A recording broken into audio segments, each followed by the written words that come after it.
So, keyingi red flaglarga keladigan bo'lsak, bizda bu false savollari uchun qanaqa holatda keladi false savollari?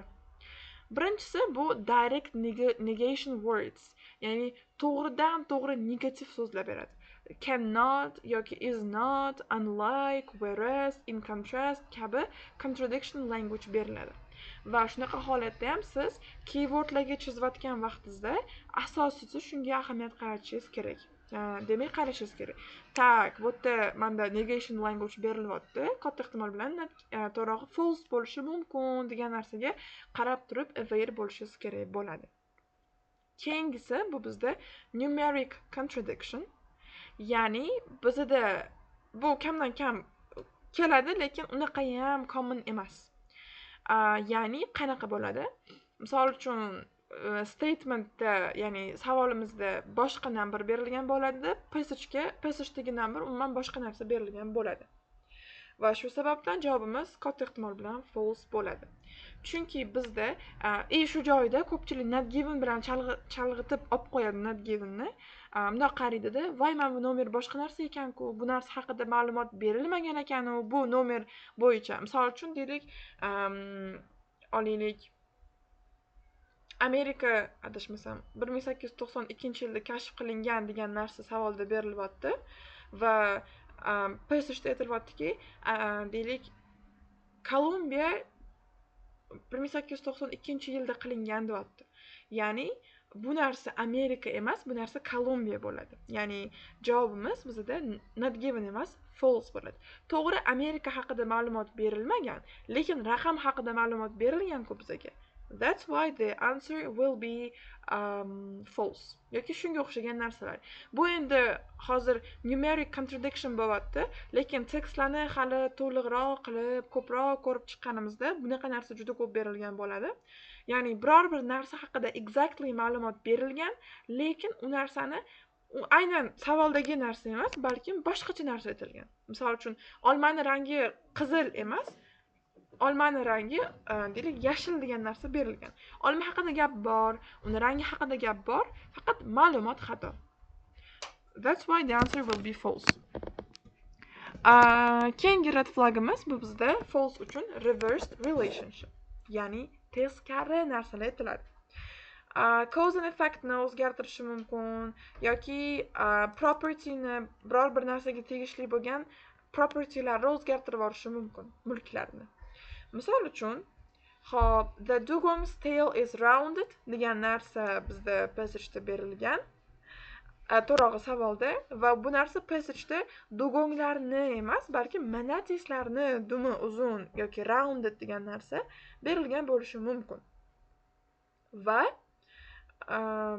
shu sababdan ham javobi false bo'ladi. Ya'ni ikkidagi numeric contradiction bilan chalg'ib ketmasligingiz kerak siz. Tak, bu yerda dugonglar haqida ma'lumot berilgan, lekin manatilar haqida yo'q-ku degan narsa bo'lmasligi kerak ekan sizda. So, shu joyigacha red flaglarimiz tushunarli bo'ldimi? Hozircha tushunarli bo'ldi, ha. Okay. So, unda endi sekin praktikaga o'tadigan bo'lsak, birinchi kichkina warm upchalardan boshlaymiz, tekstlardan. Birinchisida bizda berilyapti. Hop. The city's new library was completed in 2016, 3 years behind its original schedule. Bu yerda endi 1 dan 3 gacha bo'lgan statementlarga true, false, not givenlarni qo'yib chiqishingiz kerak.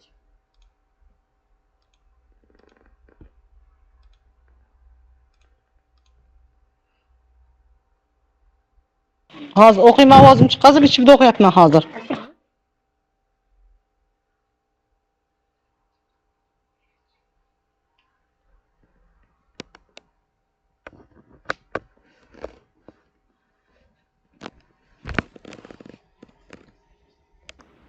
Birinchisi bo'ladimi? Yo'q, hammasiga statement qo'yib chiqishingiz kerak. Misol 1 ga true, 2 ga false, 3 ga not given qilib.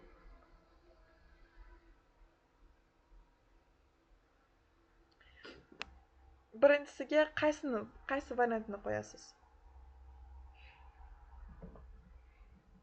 Qarang, question ya, u 3tasi berilgan. Shuni yoniga qo'yishim kerakmi? Yes. mana shu statementga ko'ra har bitta gapga variant qo'yib chiqishingiz kerak. Yoki true yoki Birinchisi true. birinchisi true. Why? The library opened later than planned. Exactly. This is true. Okay. Chunki 3 years Keyingilarda delay. kosmo. Mhm.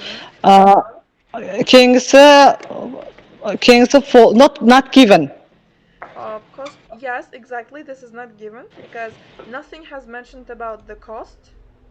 Yeah. Uh-huh. The library was the largest in the region. Not given. Yes, exactly. This is also not given because nothing is mentioned about the size, about whether it's largest or not. Okay, the second one.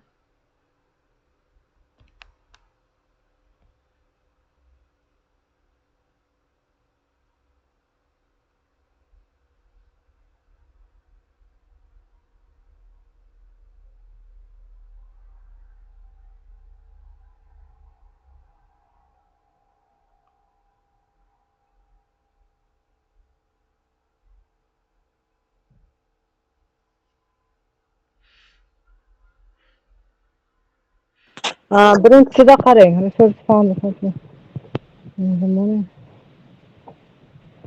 Birinchisi exercise increase the daily energy. Birinchisi true. Was linked to increased daytime energy where you have found it. Higher energy levels, right? Increase degani passive ya. Mm-hmm. Instance And found. where did you take the word daytime? In the morning degani barbecue. Daytime is actually during the day. And can we Yeah. see it as the morning? No. Uh-huh. What will be the answer then? False. Yes, exactly. The one is the false. Here, everything is mentioned about increased energy or morning exercise. No, yeah, it's true actually. I am so sorry because this is said about the throughout the day, which means daytime. The next one. The study provide morning exercise improve sleep. False. Morning exercise help improve sleep. Does it improve sleep? Yeah. No, it No. doesn't. Why you haven't chosen not given? Because nothing is mentioned about sleep. Aha. Bu qarasangiz mana mana shu ikkilanyapmiz. Not given ham bo'lsin, false ham bo'lsin ichimda. Hop, nega not given deb o'ylamaysiz?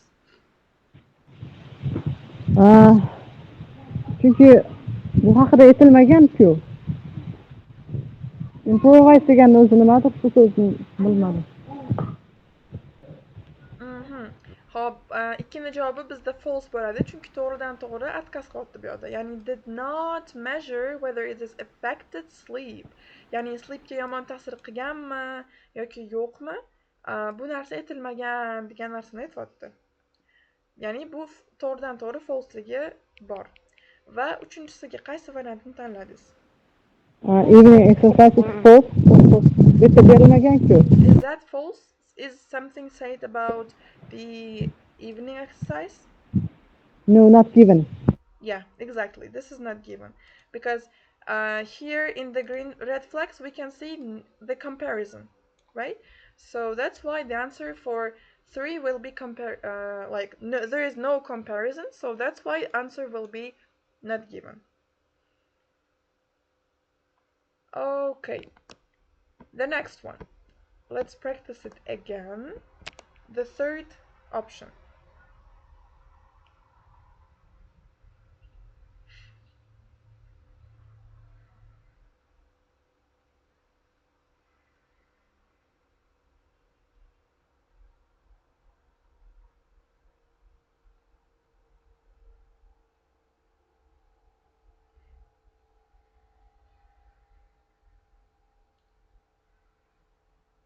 Birinchisi true'mi?